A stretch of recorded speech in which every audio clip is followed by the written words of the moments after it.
بسم الله الرحمن الرحيم والصلاة والسلام على سيد الأنبياء والمرسلين نبينا محمد وعلى آله وصحبه أجمعين. رب اشرح لي صدري ويسر لي أمري واحلل عقدة من لساني يفقه قولي. اللهم لا سهل إلا ما جعلته سهلا وأنت تجعل الحزن سهلا إذا شئت آمين. Okay, so inshallah, sorry, inshallah today this class will be our final session for our review of the 30th juz regarding that doc I had made.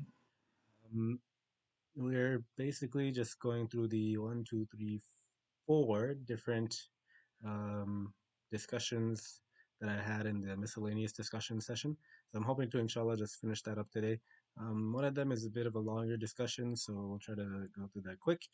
Um, Anything else? Yeah, so inshallah, we could just get started. After this, I was hoping to, inshallah, send out the feedback form, just see where the what the brothers think of the class. If there's any what are the pros, cons, anything that we could change. Definitely, we need to talk about the timing because this is obviously a really whack timing for a lot of people. Even us in Chicago, it's like Maghrib is coming. So I mean, we'll discuss that inshallah. And yeah, let's just get started because I already started a bit late, inshallah. So the first bullet point is actually we're starting from the second bullet point in this in the miscellaneous discussions, which is the ordering of the Quran man-made? Question mark. So this is basically stemming from the previous bullet point, which was the nukta that I had mentioned regarding the reason for the ordering of Surah Al-Kafirun, Surah Al-Nasr, Surah Al-Lahab, as well as and Surah Al-Ikhlas. Why are those four particular surahs in that particular order? For what reason was the fa'ida? And I had shared what Mullah Yusuf had shared with us, that it's a reflection of that Surah Al-Kafirun and Surah Al-Ikhlas and so on and so forth. You can check out that video for that information. And then this question kind of stems off of that bullet point. Is the ordering of the Quran man-made? Was there like a wasn't was there like maybe some Sahabi or someone in our Muslim history that decided that certain surahs should go in a certain order, certain ayahs should go in a certain order, or was this something not designated like that? So this is actually something that Sheikh Zahid Al-Kawthari discusses in his in Maqalat Al-Kawthari. This is actually the first discussion that he has where he talks about it's called مصاحف الأمصار وعظيم عناية هذه الأمة بالقرآن الكريم. So this is the first chapter, the first maqala, the first like short essay, article, whatever you want to call it, regarding the different masahif, the different printed Qur'ans that were sent out to the different cities. And he also discusses the great I don't want to say assistance, but the huge role that the Ummah had in preserving and protecting and maintaining the Quran. So this is the first essay that he has in the Maqalat al-Kawthari. And he mentions on page 22, I think there's two editions of this kitab, um, but they both have like the same page numbers and everything. I think the second edition is basically just looks better, a bit neater and all that, I believe. Yeah. Sheikh Zahid al-Kawthari, if I'm not mistaken, was like one of the he wasn't Sheikh al-Islam, that was Sheikh Mustafa Sauri, unless I'm mistaken. But he was very, very highly respected in the he was at the end of the Ottoman Caliphate, the Uthmani Khilafat.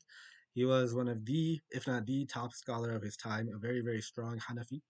And he wrote a lot regarding the Hanafi madhab. He was also an expert in Aqidah. His works in Aqidah are very well known, and they're famed for his account of the history of the how Aqidah developed. And he's very, very notably a strong Hanafi, and he talks about a lot of his masail. He defends a lot of the Hanafi points, and his Arabic is also quite difficult. He has a very, very great grasp over the language, so it gets a little bit. You got to pull out handswear at times. Okay, but he says on page 22. وترتيب السور والآيات في المصحف المتواتر ليس على ترتيب النزول بل هذا الترتيب المتواتر هو الترتيب المتلقى من النبي صلوات الله عليه. That we know that the first revelation was Surah Al-Alaq, and that's not the beginning of the Quran. that the Quran, the way that it was compiled, the ordering of the Quran is not the way that it was revealed. Surah Al-Fatiha was not the first revelation. Alif Lam Mim, ذَلِكَ الْكِتَابُ لَا رَيْبَ فِيهِ was not the second revelation, and so on and so forth. Rather, he says that the tartib, the order of the Quran, the way it is arranged, is the ordering which has been um, taught by our beloved Nabi sallallahu alayhi wa alihi wasallam. في الأرض الأخير في الأرض الأخير it'll come up a lot in our in like qira'at and like Quran and preservation discussions. It is well known that Nabi sallallahu alayhi wa alihi wasallam in many hadith is mentioned as well, I believe in Bukhari, that Nabi sallallahu alayhi wasallam would learn the Quran and he would recite. Of course, he would be informed of the Quran through Jibril alayhi salam, and he would also do door of the Quran is what we call it in our like hifz lingo French hifz lingo, that we say that the student has to do door with the teacher and that he's just reviewing that which he knows and he's making sure it's pakka and all that stuff. So Nabi sallallahu alayhi wasallam would do this door with Jibril alayhi salatu wasalam, and the Ard Akhir was the and he would do this every year. So the Ard Akhir is in that last year of his life. Nabi sallallahu alayhi wasallam um, uh, when he was reciting to Jibril alayhi salam and he was listening to Jibril alayhi salatu wasalam, this is the Ard Akhir, and this is where he would learn like what's the ordering of certain verses that were revealed, which verses does this verse go in between, what's the ordering of the entire surah, what's the ordering of the surahs in general. So this is something that Nabi sallallahu alayhi wasallam has taught the Sahaba, and this is something that they have preserved. So the ordering of the Quran, although we may think that there is a benefit in the um, you know going through it in terms of like the order of revelation, no doubt I'm sure there's benefit. There is of course benefit of that as well, like from like understanding it historically and seeing how it goes and seeing how the Quran is revealed at different historical points, and that has its place. I would say most likely in the Sirah books, when we're going through the life of Nabi sallallahu alaihi wasallam, and then we see like certain and when going through his life, we discuss the certain verses that were revealed at certain occasions. That, of course, has its place. But Nabi sallallahu alaihi wasallam was not ordered to maybe we could say standardize the Quran like that. There was a specific order that Allah Taala chose for it to be revealed in, and he there's a certain order that he chose for it to be arranged in, and that is something that we need to hold uphold. Sorry. So this is something basically that Nabi sallallahu alaihi wasallam taught the Sahaba, and they carried it on, of course. بل كان الرسول صلى الله عليه وسلم يرشد الأمة كلما نزلت آية إلى موضعها بين الآيات في السور. So Nabi sallallahu alaihi wasallam he would address the ummah, and he would tell them whenever an ayah was revealed, he would show them, hey, this ayah goes in between these ayat in this particular surah. كما كان يرشدهم إلى ترتيب السور, just like how he would tell them that okay, this surah goes in between that surah. على ما في الحديث الصحيح عن تجزئة القرآن, as is in different ahadith. And so the term, I guess I'll end off with this, is that والحاصل أن الحجة قائمة على أن الترتيب بين السور توقيفي في التحقيق كما أن الترتيب بين الآيات في السور توقيفي. So this is not something that's man-made. Rather, this is something that's tawqifi, has been inspired, and Nabi sallallahu alaihi wasallam is the one who is commanding it, and as of course he's being commanded by Allah Taala to do this. It's not something that's someone just came and decided to put the Quran in a certain order because for whatever personal reason that they might have had.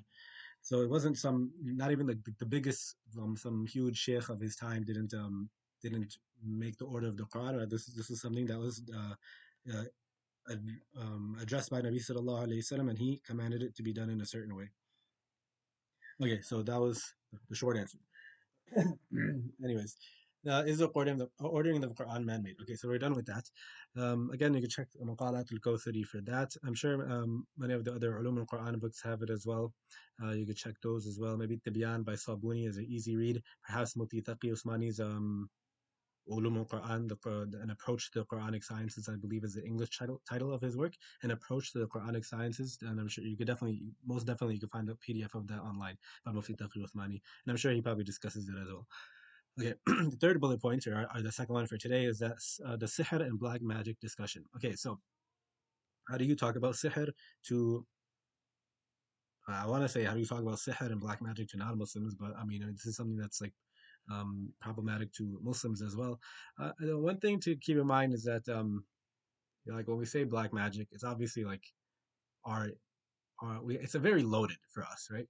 Like we have a very we have definitely have a connotation in mind, and we think of like the Harry Potter movies. We think about like cartoons, and we think about like some guy having a wand and pointy hat and all that stuff. Um, some of the stuff maybe uh, may coincide with the the big bearded guy being like the greatest wizard of his time, and then you see. Okay, anyways, so okay, so the black magic discussion was discussed by Mufti Shafi Sahab in his Ma'arif al-Quran under the ayah of وَاتَّبَعُوا مَا تَتْلُو الشَّيَاطِينُ عَلَى مُلْكِ سُلَيْمَانَ. Very, very famous ayah, which talks about sihr, and this is where the Mufassirun will also have this long discussion regarding sihr, حقيقة السحر, what is the reality of sihr? Is it something real? Is it something that's just like playing a trick? Is it something that's like physical? Is it non-physical? What is it? So this is where they'll have the discussion. I will also mention this right now, is that there is ikhtilaf regarding what is sihr exactly.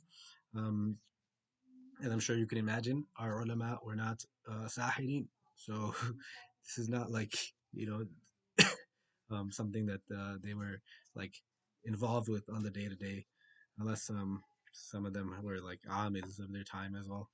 But there is ikhtilaf on on this, and so this is regarding under the verse 102 of Surah Al-Baqarah, volume number 1 of Ma'arif al-Quran, page 265 ish. Okay, page 265 ish. So um, let me see. Because this isn't exactly the a verse that we went through. There's a lot of like tartibun or sabun nuzul stuff being mentioned here. So let me just find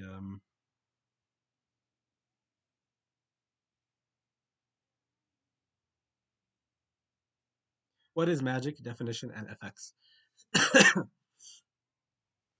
Mufti Saab says, since the study of magic has been enjoying a weird currency in the Western countries since 1968, and has sometimes been accepted as a part of academic research, we had better consider the subject at some length from the Islamic point of view.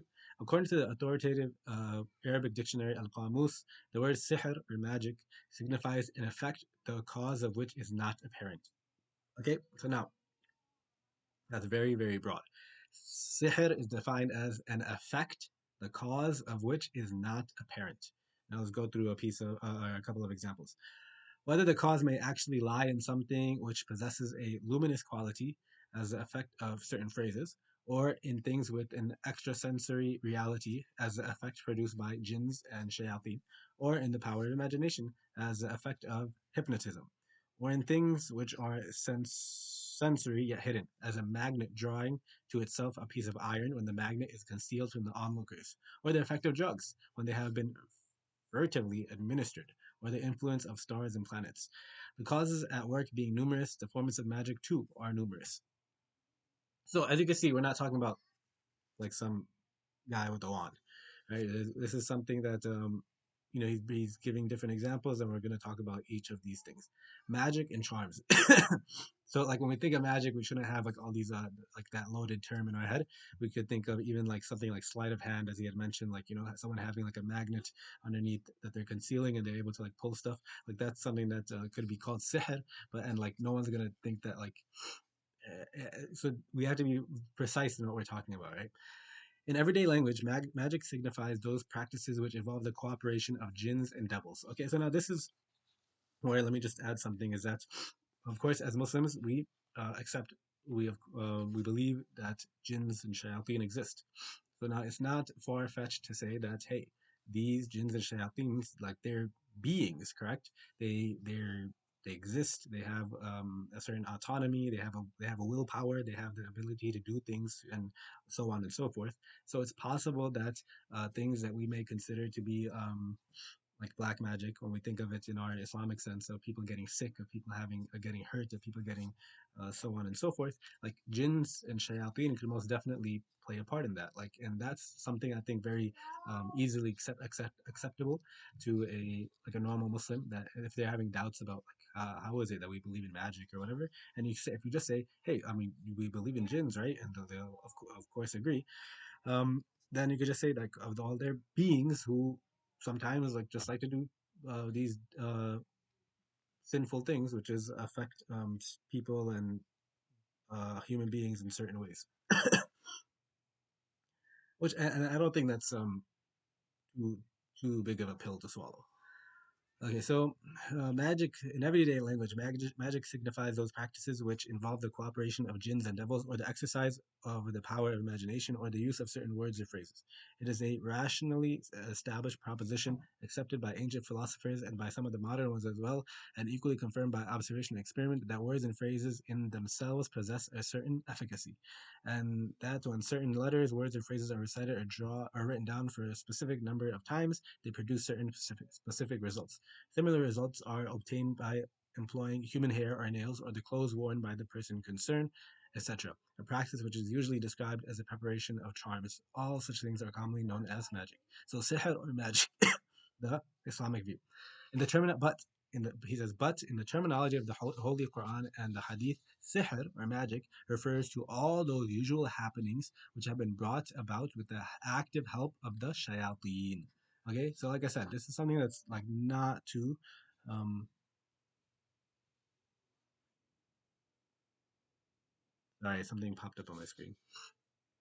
This is something that's not too big of a pill to swallow. Like that shayateen are assisting individuals in harm, are assisting human beings to harm other human beings, right? Um, There are several ways of pleasing the devil. Sometimes one sings the praises of the devils, recite certain words and of a heretical nature, which deny Allah or associate partners with Him. The worship of stars and planets too gladden their hearts, as do certain evil deeds. For example, preparing a charm with the blood of a person killed unlawfully, or refusing to adopt the prescribed methods of purifying one's body, or living constantly and deliberately in a state of uncleanliness and impurity. Just as the aid of the angels can be won only through those modes of speech and actions which they like, for example, remembering Allah Ta'ala, fearing Him, and obeying His commandments, cleanliness and purity, avoidance of all types of najasa and dirtiness, physical or otherwise, and good deeds in general. Similarly, the cooperation of the devils can be obtained through those modes of speech and actions which are pleasant to them.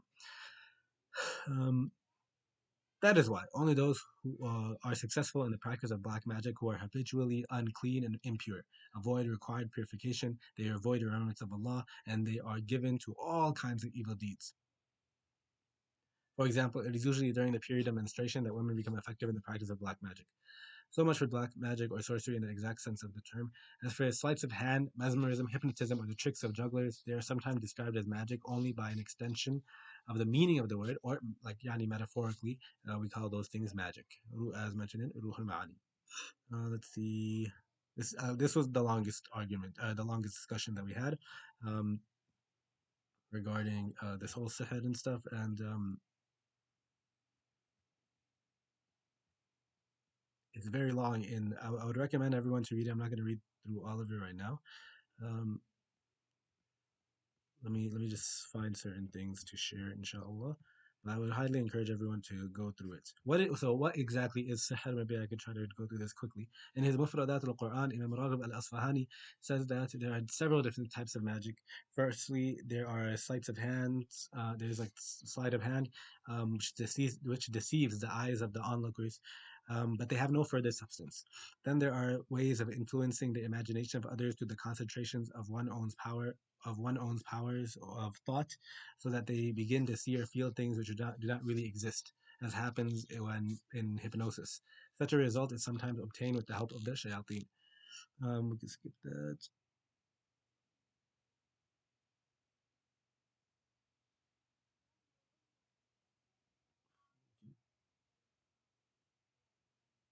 Okay, still, another kind of magic is that which can actually change the very nature of a thing. For example, turning a man into a beast or into a stone. Scholars like Imam Raghib al-Asfahani and Abu Bakr al-Jassas deny that magic can totally change the nature of a thing.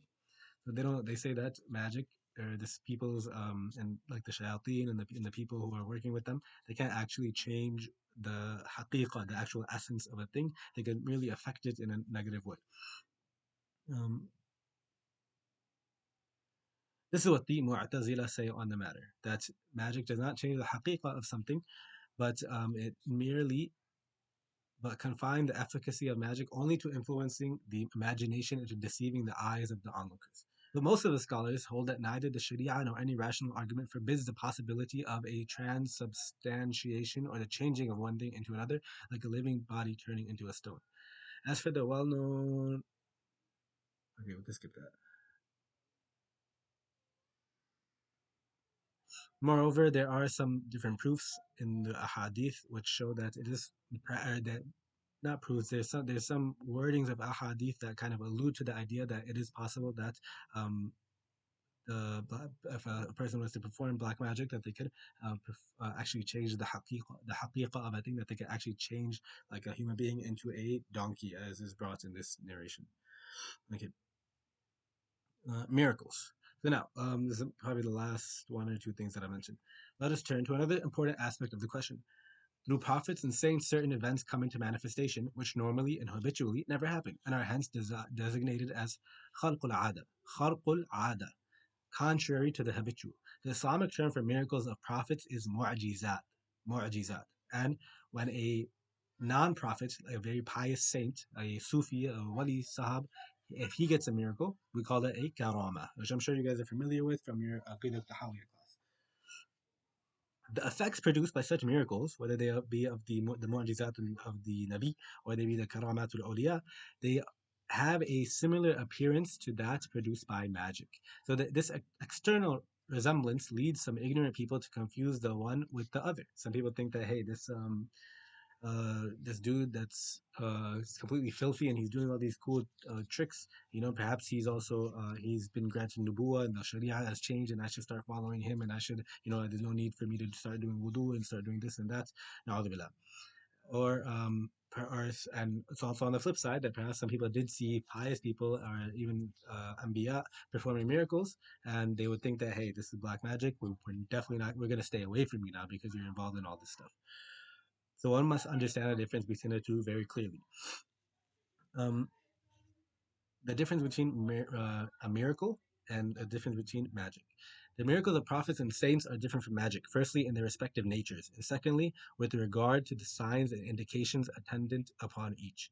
As for the difference in natures, it lies in the fact that the results produced through magic depend on the law of causality as much as do the ordinary and usual events in the physical world. Okay, I'll read this and then we can summarize. The only distinction being that the causes are in the latter case quite clear or easily observable, while in the former they are very different for a common man to detect. Where the causes are evident, the effects are immediately referred back to them, and the events thus produced are not considered to be astonishing. You know that A made B happen, and A makes B happen all the time, and it's nothing special. So he's saying that magic, black magic, is just like that as well. That's the shayateen, A make B happen, and that's it's A leads to B. Like nothing supernatural about that, really. Whereas, again, I'm not even going to read it, but whereas the mu'jizat, it's not that, hey, these anbiya are, they have this power within themselves and they just end up doing something completely spectacular, like making a camel come out of a boulder. This is something only from Allah Ta'ala. Allah Ta'ala just, He breaks these natural laws that we have, these natural rules, I guess we could say, whatever you want to call it, and He makes a camel come out of a boulder. Okay, so that's the difference between the actual haqiqah um, of miracles and magic.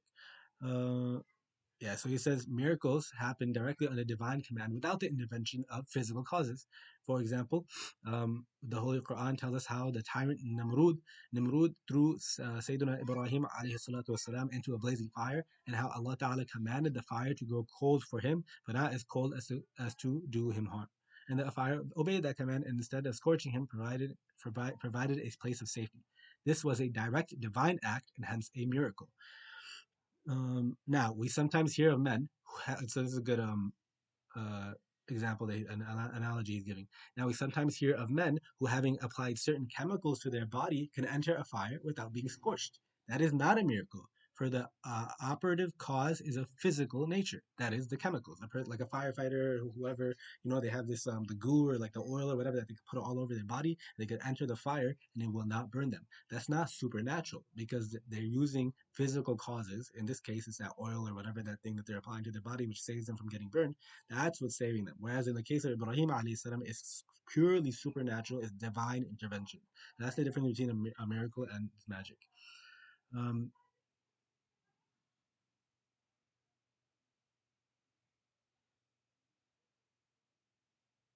Okay, and then he talks about how to distinguish between them. We could say that the miracles are performed by to those whom everyone knows to be clean in body, pure in deeds, and God fearing. On the contrary, magic shows its effectiveness through those who are unclean in body, dirty in deeds, shunning the worship of Allah and His remembrance. Magic can affect prophets. I believe there's some ikhtilaf on this as well. Um, between the mutaqaddimun and mutaakhirun, I believe. Um, Injunctions of Sharia regarding magic is haram, right? Don't get involved in that stuff, please, guys. Inshallah. Okay. So the brothers would highly recommend reading this, inshallah. Um, One last point to mention is that hey, sihr, jinns, hasad, ayn, nazar, all this stuff, all bad stuff that we want to make sure that we stay away from. Sihr, where we think that hey, the shayateen could just come at me any moment. The haqiqah is that all these things only happen with the permission of Allah Ta'ala. Verse 102 says they could not thus do any harm to anyone except with the permission of Allah Ta'ala. So of course we ask Allah Ta'ala for afiyah. We ask Allah Ta'ala protect us from hasad, from sihr, from nadar, from ayn, from shaitan, from his makr, from his armies. We ask that Allah Ta'ala protect us from all of these things, but we need to understand that they do not have a power of their own. If something happens, it is with the will of Allah Ta'ala. If Allah Ta'ala just saves us, it is out of His mercy. And if something happens, we turn back to Him and we repent and we take the necessary means in order to overcome whatever has afflicted us. But we shouldn't become a sort of scared. Or of course we should be in a sense concerned and taking proactive measures to save ourselves from these things by reading our manzil, reading our morning du'as, reading Surah Yasin, all these sorts of different things. But Allah Ta'ala is the Fa'il Haqiqi. Allah Ta'ala does everything, literally everything. There's not, if you think about it, it's absolutely mind blowing that Allah Ta'ala allows every single thing to happen. But and this falls under that category. So is it at the end of the day, a person still having trouble with this whole magic discussion? I mean, and they're having trouble understanding like how does it work? How does that happen? Like how is that real? Like is it impossible for Allah Ta'ala to do it? Yes or no?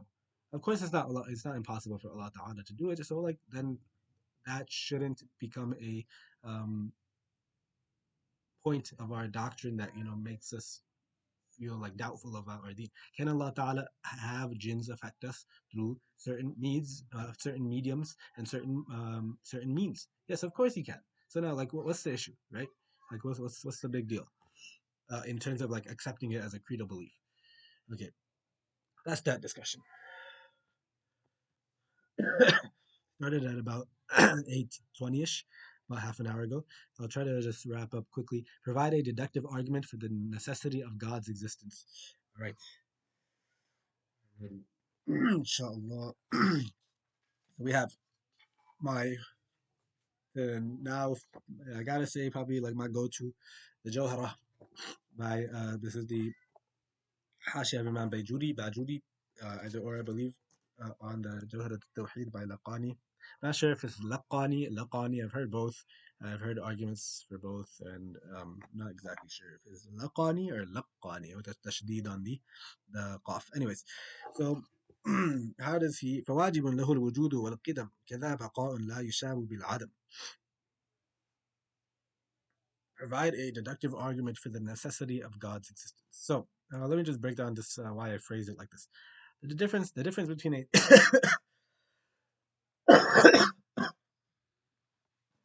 sorry,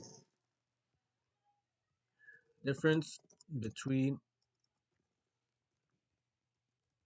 a deductive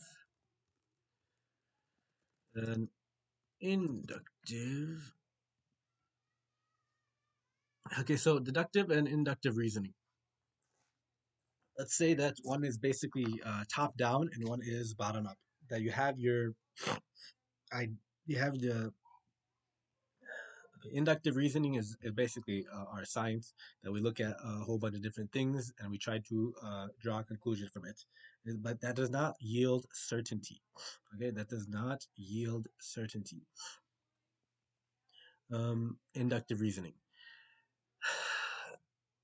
Inductive is used to describe reasoning that involves using specific observations, such as observed patterns, to make a general conclusion. This method is sometimes called induction. Induction starts with a set of premises based mainly on experience or experimental evidence. It uses those premises to generalize a conclusion. Okay, it doesn't yield certainty though. So, for example, a person observes that John, or okay, I don't know why I said John, Zaid comes to the coffee shop every day at 7:30, and he gets this drink. The conclusion can be drawn that, and he's been doing that every day for 6 weeks.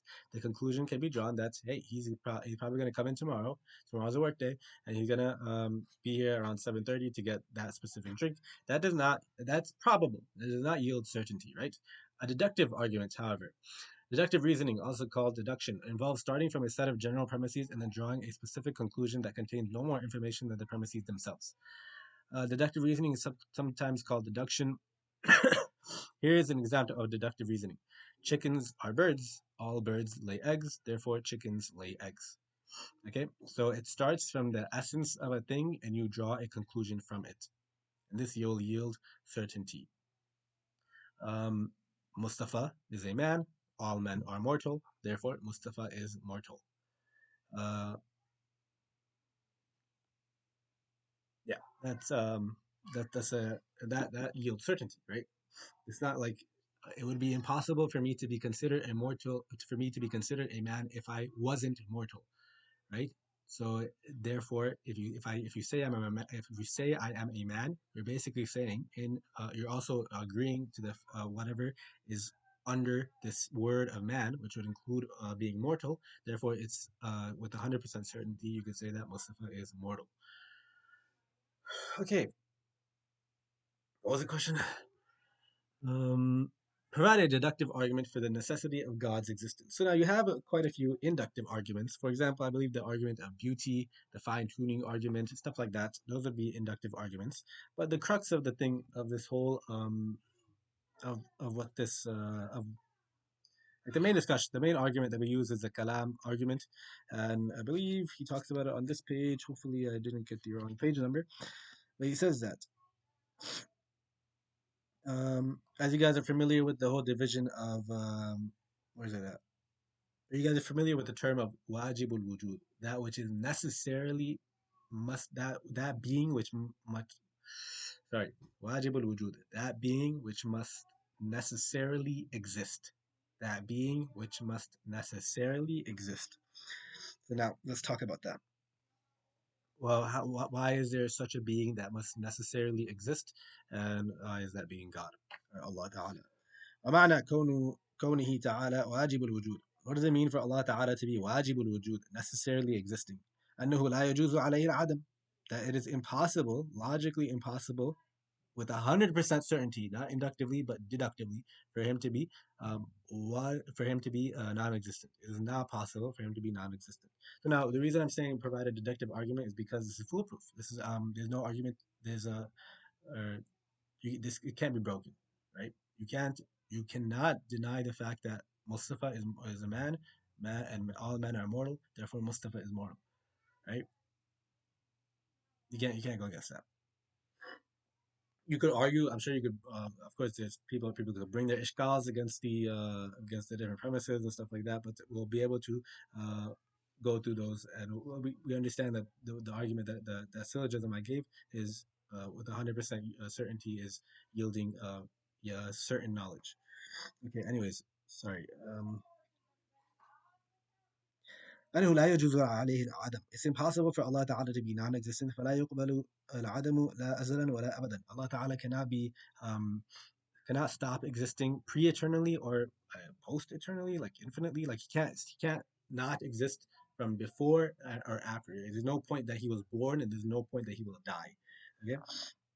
والدليل على على وجوب الوجود له تعالى أن تقول الله يجب افتقار العالم إليه، وكل ما من وجب افتقار العالم افتقار العالم إليه واجب الوجود. يعني الله واجب الوجود. Okay. So the syllogism that he gives, and then he'll provide the proofs for actually each point. Premise one is that why is Allah Ta'ala wajib al-wujud? He says that Allah yajibu iftiqar al-alam ilayhi. That Allah Ta'ala is that being in which all of the universe, yani when we say the term al-alam is kullu shay'in siwa Allah Ta'ala. Every single thing besides Allah Ta'ala depends upon Allah Ta'ala for its existence. Everything. Okay? The arsh is existing. It was made. Allah Ta'ala brought it into existence. The qalam, the lawh, Allah Ta'ala brought these things into existence, and they all, and of course, like the observable universe, the earth, human beings, all these sort of different things, Allah Ta'ala brought them into existence. We all depend on Him, His existence, for our existence. The only reason we exist because Allah Ta'ala exists in the first place, of course, and He brought us into existence. وكل من وجب افتقار العالم إليه واجب الوجود. And that being, which everything depends on, he must be necessarily existent. So this shows that Allah wajib al-wujud. Allah Ta'ala is necessarily existent. Now that we've skipped a few steps as to proving God's existence. We could kind of just used what's the term? Like, of course we accept these premises, so now let's prove these premises. Why is Allah Ta'ala, why does everything depend on Allah Ta'ala, and why is it that everything that the universe depends on must be necessary? Let's talk about that now. So Dalil al-Sughra, the proof for the first premise, which is that Allah Ta'ala is let's talk about this first premise, which is that the entire universe is dependent upon Allah Ta'ala. So what's the proof of that? ما تقدم من أن العالم حادث. We know that the universe is contingent. It does not necessarily have to exist, right? It had a beginning. وكل حادث يجب افتقاره إلى محدث. And anything that begins to exist needs something that brings it into existence. Okay, you cannot have anything that begins to exist. It needs something to bring it into existence. Something cannot come into existence by itself, and things something can't come into existence by itself. And you guys have gone through these different possibilities of this. I don't need to go into it in detail, but the fact that things began to exist means that they had something that brought them into existence. Okay, that's we necessarily accept that. Began to exist, of course. That's how we need to make sure we phrase it as began to exist, because Allah Ta'ala does not have a beginning. He exists. He didn't begin to exist though. Okay. والدليل الكبرى, the proof for our second premise of our original argument, which was وكل ما من وجب افتقار العالم إليه واجب الوجود. And everything, or sorry, that be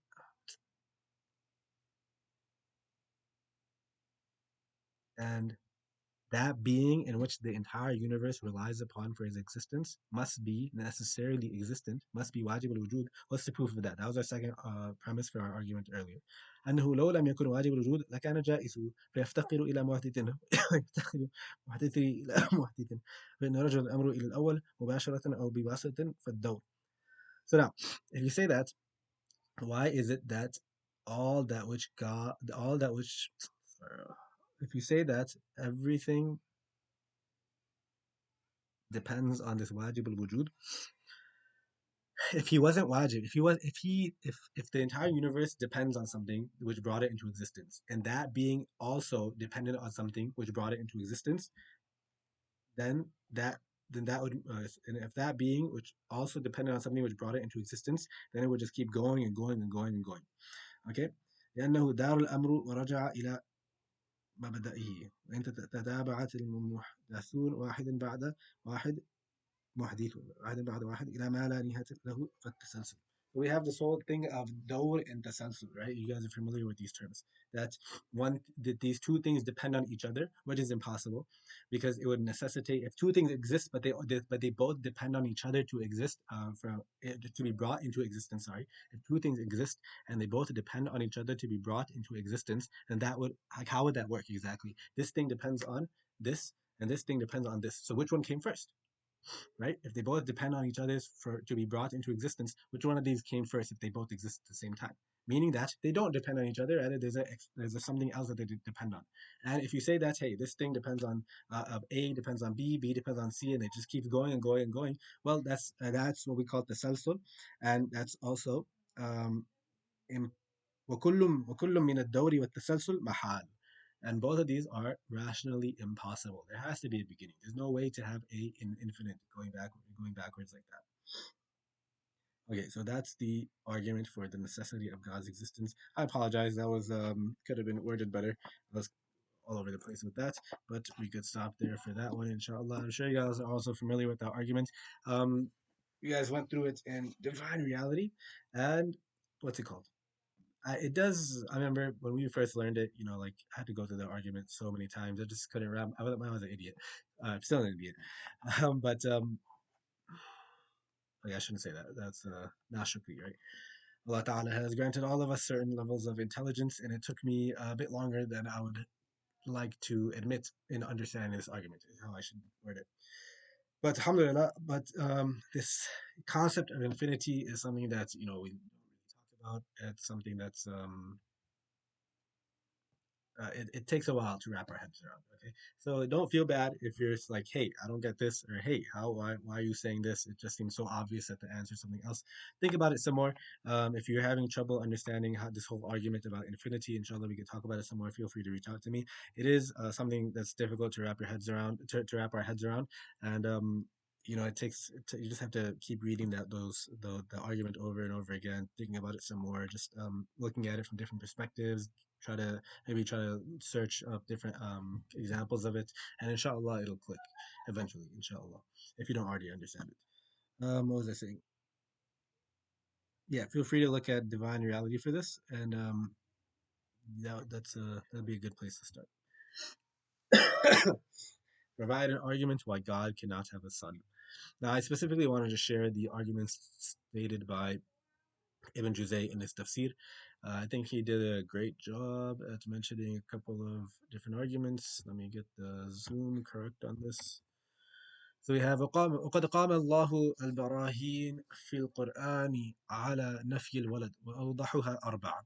He says, Ibn Juzay, he says regarding why God cannot have a son, Allah Ta'ala gives four very, very clear examples.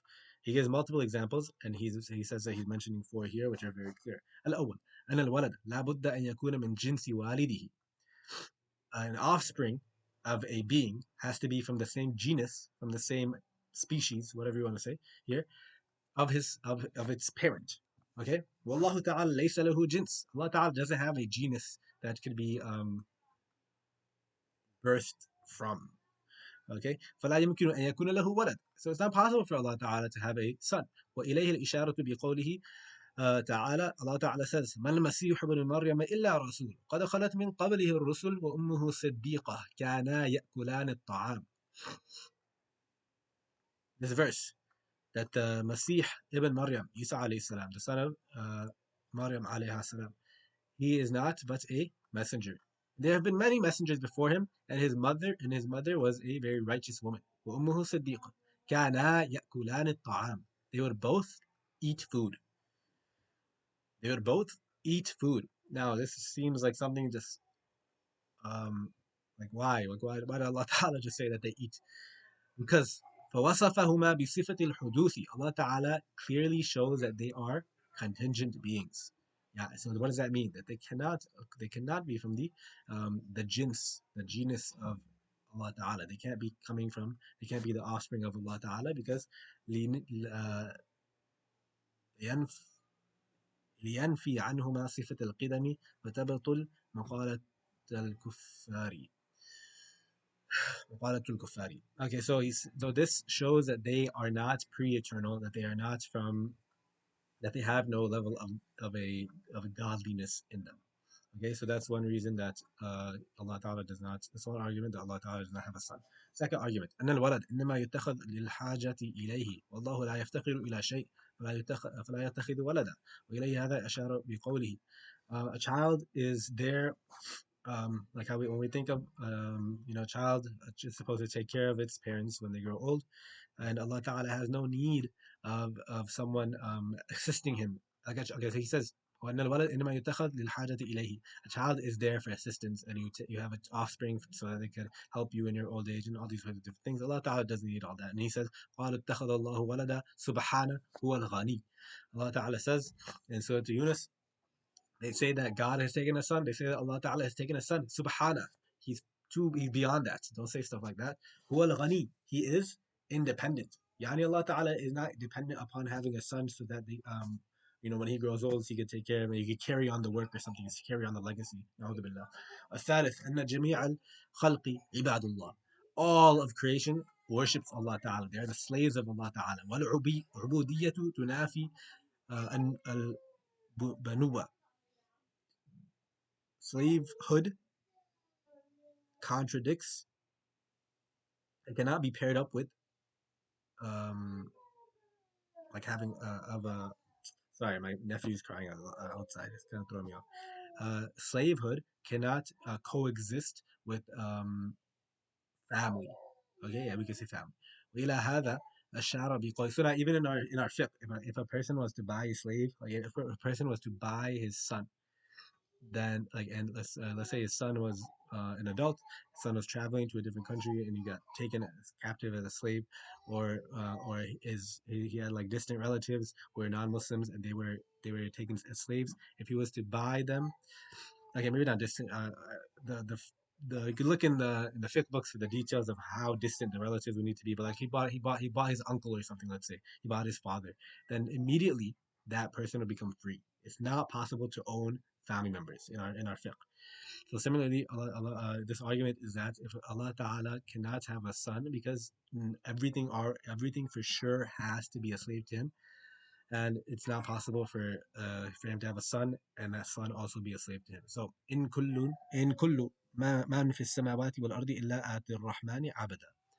Allah Ta'ala says in this verse that there is nothing in the entire heavens and the earth except that it comes to Ar-Rahman as a slave. Ar-Rabi, the fourth and final argument is that أنه لا يكون والد ولد إلا لمن له زوجة. To have offspring, there's two people, a husband and wife that must be involved. Allah Ta'ala did not take a wife. Therefore, he can't have a child. وإليه هذا الإشارة بقوله تعالى أنى يكون له ولد ولم تكن له صاحبة. How in the world could he have a child when he hasn't even taken a spouse? Those are the four arguments that Allah Ta'ala provides in these four different verses, which Ibn Juzay brings here. Inshallah, there's also we could look at it from the Aqidah arguments about how to have for example, ليس كمثله شيء, all that argument, and how Allah Ta'ala excuse me, what was I saying? ليس كمثله شيء, and the whole aspect of qidam and huduth and baqa and all these sorts of different sifat of Allah Ta'ala, which completely like Allah just prove that Allah Ta'ala cannot have offspring. There's no offspring which can claim godliness or godhood. Okay, so that was our final session, and that was our final point, unless I skipped something. And yeah, I hope this was beneficial. If you guys have any questions, please feel free to reach out to me. Um, probably won't be available. Not probably. I won't be available for Friday's class, inshallah. So we'll see when we could resume classes, and I hope to send out the feedback form soon. And please, if you're listening to this, please take a few minutes out and fill out that form, inshallah. جزاكم الله خيرا. السلام عليكم ورحمة الله وبركاته.